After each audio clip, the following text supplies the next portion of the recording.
In recent decades, a number of serious objections to the just defense theory have arisen. First, in order to judge whether or not the 7 criteria of the just defense theory have been met, access to accurate information about the true intentions, the real reasons political leaders have decided to go to war is required. But as has often been observed, in time of war, the first casualty is the truth.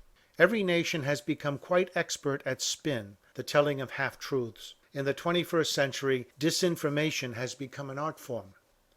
A second objection to the just defense theory is that, in violation of common sense, every nation is allowed to serve as its own judge. There is no international, neutral third party that can look at the conflict situation and reasonably apply the 7 criteria of the just defense theory.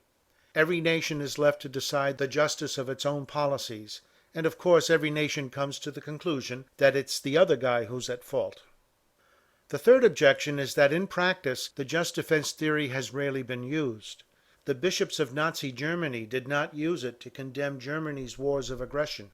Until the U.S. invasion of Iraq in 2003, no body of Catholic bishops had ever used the just defense theory to condemn its own nation's war.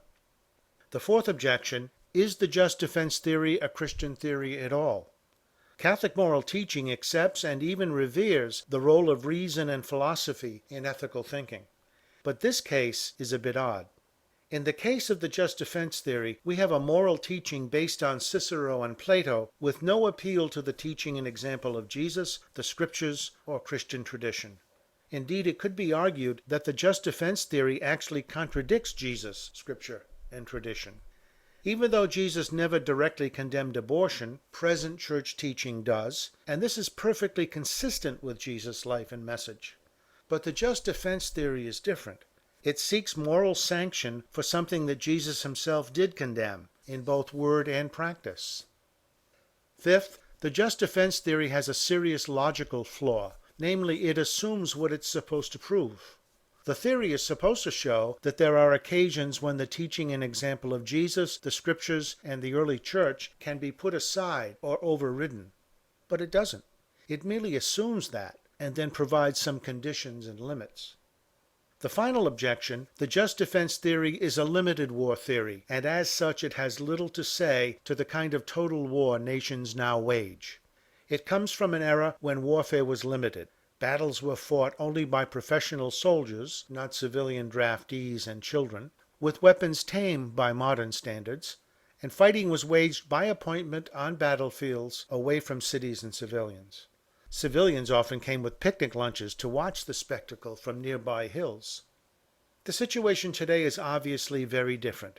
By the middle of the last century, warfare had become anything but limited. War today tends to be total. Everything and everyone has become a target, and there are staggering consequences as a result. Consider these few examples. During the First World War, at least 12 million people were killed, and at least 10% of those killed were civilians, non-combatants. By the time of the Second World War, thanks to airplanes and tanks, at least 40 million people died, and at least 67% of those killed were civilians. John Terman of MIT has studied the number of civilians killed in our wars in Korea, Vietnam, and Iraq. In his book, The Deaths of Others, The Fate of Civilians in America's Wars, he concludes that between 6 and 7 million non-combatants died in those wars, well over 50% of those killed.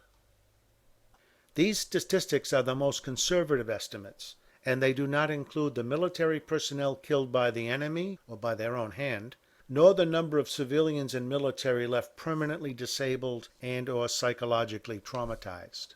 Warfare today is no longer limited. War today is total, and the majority of those killed or maimed are civilians. It is hardly honest to call the deaths of non-combatants collateral damage. If any or all of these objections to the just defense theory are valid, we are faced with an unavoidable conclusion that given the nature of our weapons in wars, the theory has become irrelevant for 21st century Catholic Christians.